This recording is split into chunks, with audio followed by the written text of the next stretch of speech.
Kapapasok lang na balita, mahigit 1 milyong pisong halaga ng hinihinalang shabu ang nasabat sa isang buy-bust operation sa Maynila. May ulat on the spot si June Veneracion. June?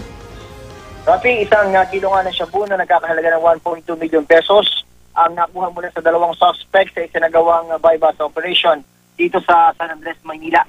Modus daw ng mga suspect na sa hindi obvious na lugar gawin ang bentahan at sa magkakataon na ito sa tabi ng isang eskwelahan at isang sikat na grocery store ang napili nilang lugar. Sabi ng mga pulis, ito ang paraan ng mga suspect para hindi agad mahalata. Mga taga Marawi City raw ang mga suspect na kinilalang sina Asnawi Makato at Abdul Montakia. Check ko lang, Rafi, baguhin ko lang, clarify ko lang. Ang pangalan ng isang suspect ay Asnawi Makabato. Yung isa naman ay Abdul Montakia.